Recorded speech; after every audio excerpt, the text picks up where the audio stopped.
I should have known the day he asked if we still got mail here. Like we were guests. Like the mailbox didn't know my name anymore. Some people get a goodbye. I got a mailbox. No suitcase. No slammed door. No, we need to talk. Just one day, his name on everything, and mine on nothing. I thought we were having a quiet week. He'd been distant before, but I didn't expect to open the mailbox and find the pension letter redirected. Even the grocery coupons came with his name. Mine had vanished like a typo that no one missed. He left one message, 12 words, no call, no explanation. And me? I didn't chase. I didn't ask. I just walked to the mailbox and turned the key. Not to check for mail, to see if I still existed, in his world, in any world. That's when I knew. This wasn't a pause, it was paperwork, a quiet deletion. Some doors don't close, they just stop opening. A slammed door is a wound you can name. But silence, it spreads, and you can't tell where it ends. I used to think silence was gentler. Now I know it just doesn't leave fingerprints. The message came at 6:43 a.m. No greeting, no punctuation, just one line. Check the envelope in the mailbox. That's all. I read it twice, then once more. I didn't reply. I didn't move. I just stood in the middle of the kitchen with my tea cooling in my hands. He hadn't said my name. I opened the mailbox expecting a letter, but it was empty. Only a spider web at the corner, fluttering like it had been waiting longer than I had. Inside the house, nothing had moved. No note on the table, no keys left behind, not even the small things. He didn't forget. He disappeared like someone who had practiced. The night before, I had heard the front door close, quietly, deliberate, like it had been learned. That should have been the first clue. A week ago, he moved the mug rack. Said it made more sense by the sink. That rack had been in the same spot for 20 years. I said nothing. I didn't move it back. But I noticed. He had stopped leaving his shoes by the door. Wore a new coat. Sleek, expensive, not his style. No trace of cologne, just clean, like nothing ever touched it. He started eating earlier. Said he wasn't hungry when I brought him a plate. Even the salt shaker moved to the other side of the table. It wasn't loud. It wasn't sudden. It was slow, smooth, like furniture being rearranged while you were still in the room. A few days before, I found his calendar wiped clean. All appointments canceled, no reasons given, no reschedules. When I asked, he smiled thinly, said he was just simplifying things. Then Derek came by. He didn't knock, just tapped lightly, like he didn't want to be seen. Said he was dropping off a file Warren left in his car. Didn't take off his coat, didn't step inside. He called me ma'am. I offered coffee. He declined. I asked if Warren was doing all right. He said, he's organizing some things, then left. I stood at the door long after he was gone, holding a clean mug that nobody would drink from. Later that night, Warren asked me where I kept the deed to the house. Said he wanted to review some old papers. I told him it was in the cedar box, under the wedding album. He didn't say thank you. He didn't look at me. Just nodded once and walked away. I think I started disappearing then too. He didn't push. He didn't accuse. He just made smaller decisions, took quieter steps, until I no longer had a place in the shape of his day. At first, I tried to make sense of it. Maybe I forgot something. Maybe I said something wrong. Maybe I missed a moment where I should have said yes instead of no. But the truth wasn't that complicated. He had simply started living a version of life I wasn't included in. He didn't take everything. That would have made it easier. He left behind just enough to keep me guessing. The coat stayed. Not the new one he wore when he stopped hugging me. The old one, faded, soft at the collar. I pressed it to my face once, then hung it back, still warm, like I hadn't touched it at all. The shoes were gone, but the mat remembered them. I saw the outlines, like chalk around an absence. That's when I realized he hadn't just walked out of the house. He'd already walked out in his mind, long before his feet ever followed. Maybe that's the cruelest kind of leaving, the kind that still kisses your forehead, still asks, "Did you sleep well?" but already packed its suitcase in silence. It's a departure rehearsed in habits, not a goodbye. Just a slow erasure performed with politeness. I kept making 2 cups of tea, one for me, one for the chair that stayed full in my memory. 10 minutes later, I poured his cup into the sink. It felt like a ritual, not a habit, not yet a goodbye. I told myself I'd stop after a week. I didn't. One morning, I caught myself reaching for his phone charger. It wasn't there. I nearly called him, just to ask if he'd taken it. I stopped myself. I didn't want to sound like someone who still believed answers were coming. The porch light stayed off. That had been his thing. Said it made the house look inviting, like someone was always home. Without it, the front of the house looked hollow, lit from behind, but dark at the edges. The mug with the chipped handle, still on the drying rack, still facing left. I didn't drink from it, just washed and returned it every few days. For what? I don't know. I found one old paper he'd left behind. Not hidden, just forgotten. It didn't have my name. That said enough. I stopped needing confirmation after that. The paper said enough. The rest? I had already begun to understand. I remembered the first key he gave me, tied with a ribbon, like a gift.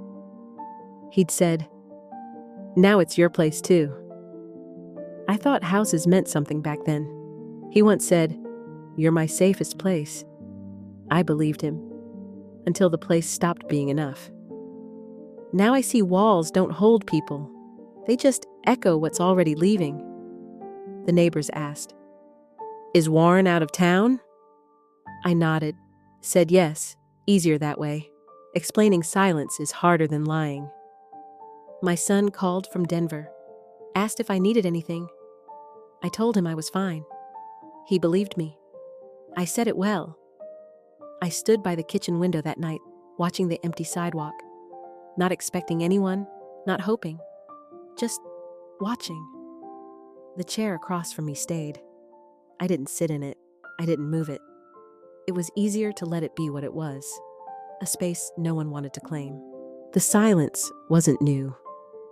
It had been growing like ivy around the house, creeping into corners, soft at first, then unmistakable. I told myself he was just distracted, that older men sometimes drift, but always return, that marriage had its seasons, that his silence was a pause, not a goodbye. The mailbox said otherwise. For weeks, I opened it every morning, expecting something, anything. Warren never liked emails. He said real things came on paper, but nothing came, except once. A plain envelope. No return address. No handwriting. Just a typed label that said, "To the occupant." I stared at it, felt the weight of something I didn't want to carry. I left it there. For 3 days, I walked past it on the counter. Once I picked it up, even lifted the flap. But my hands refused to move further. There were other letters too. I stopped opening them, as if not knowing made it less real, as if the mailbox could unsay what it had already whispered. Then I remembered. 2 months earlier, Warren had asked, "Do you still have that first letter I wrote you?" I was folding laundry. I looked up, surprised. "Of course," I said. "It's in the cedar chest. Why?" He didn't answer, just nodded, and went back to stirring his tea. I thought it was nostalgia, maybe guilt. Now I know better. That wasn't memory. It was rehearsal. I opened the envelope. There it was. A document, legal, thick paper, blue stamp, notarized, Warren, Derek, not mine. It was a deed transfer. The house, our house, now fully his, and after him, Derek's. No mention of me. I sat down. The table felt colder than it should. I read it again, slowly. That was November 14th, our anniversary. He handed me a scarf, soft, pale gray, the kind I would have chosen for myself. He smiled, said, "Here's to still choosing each other." I remember smiling back. I believed him. I even wore it that night, thinking maybe we were turning a page. But the paper in my hand said otherwise. The ink was dated November 14th, the same day. While I was unwrapping a gift, he was signing a deed that erased my name from the house we shared. He didn't forget the occasion. He just rewrote its meaning, and I was left standing there, gift in hand, no title, no mention, a witness with no name. I wanted to cry, but nothing came, just stillness, heavy, final. I walked to the back room, opened the cedar chest. There it was. The letter I'd written him after our first real fight, 30 years ago. I never sent it. I thought it was too much, too sharp. Now, reading it again, it felt honest. It said things like, "If you ever feel the need to leave, please tell me before I stop waiting." I had forgotten I wrote that. I ran my fingers along the creases. It had yellowed at the edges. The ink faded, but the ache was still fresh. I folded it slowly. My hands no longer shook. There was peace in finally holding something that was mine, not shared, not revoked. That night, the neighbor's dog barked twice. It never barked at Warren before. I stood by the window, saw nothing, but the dog did. Sometimes it's not what you see, it's what no one else reacts to anymore. I walked outside, to the old mailbox, slid the letter in, closed the lid. Not for Warren, not to be heard, but because that mailbox had held every truth but mine, and I wanted it to carry something that finally began with me. Later that evening, the wind came in soft gusts. I watched it nudge the bushes near the porch. That porch where I had stood so many times, waiting for headlights that no longer turned the corner. I remembered the way his keys used to jingle, the soft thud of the door, the faint smell of cedar and cologne. But that man had left long before he walked out. The truth wasn't the paper. It wasn't the lack of my name. It was the quiet I had lived with for months, the silence I had explained away, the empty seat, the skipped dinner, the way he had started saying I instead of we. I think I knew. I think I let myself not know. The letter only confirmed what my bones had already suspected. I stood by the window, watched the mailbox. It didn't move. It didn't blink. But it held something now. Not closure. I don't believe in that word anymore. But maybe something better. An end I could finally choose to walk past. I didn't need to be part of his ending. I just needed a sentence that started with me. The first thing I reclaimed wasn't my voice. It was my time. I sat at the kitchen table and rewrote my will. Slowly, one name removed, one replaced. I didn't rush. Every line was a decision I made just for myself. At the notary's office, the clerk stamped it without a question. Just nodded, as if she'd seen this kind of quiet before. I didn't feel proud. I felt still. 3 days later, I redirected my pension. A small shift. Away from our shared account. Toward a foundation that helps older women find housing after separation. Warren once said I was dependable. He was right. I had just never been dependable to myself before. I I wrote a short note to his lawyer, Mr. Klein, folded it neatly, slipped it into an envelope with no return address. No dispute. No response needed. Please remove me from all future communication. This is not a legal battle. This is a withdrawal. I paused before the second sentence. Not because I doubted it, but because it felt unfamiliar to be this clear. I didn't sign my full name, just my initials. Lucille C. I walked to the old mailbox and dropped it in. Same mailbox where I once found the paper that removed me. Now it held my reply. Not loud, not bitter, just final. Back inside, I packed one small box, a photo of my parents, 3 cookbooks with my handwriting in the margins, a ceramic bowl he never liked. I didn't take the scarf from our last anniversary. I folded it once, placed it in the donation bin at the shelter 2 blocks away. It was still soft, still smelled faintly of cedar. I let it go like you let go of a hand that stops holding back. I opened the drawer by the door, took out the spare key, stood there a moment, then walked it out and placed it in the mailbox. No note, just metal, cold and clear. By the time I locked the front door, I wasn't grieving. I was leaving. The neighbor waved as I backed out. I waved back. He didn't ask where I was going. That was exactly right. The house stayed lit behind me. I didn't look back. There was no echo in this place. That was the first thing I liked. The floor didn't remember footsteps. The walls didn't expect conversation. It was quiet, but not in the way that hurts. The kitchen faced east. Sunlight touched the windowsill like it wasn't intruding. I placed the blue bowl there. He said it didn't match the house. I kept it because it matched me. It looked better alone.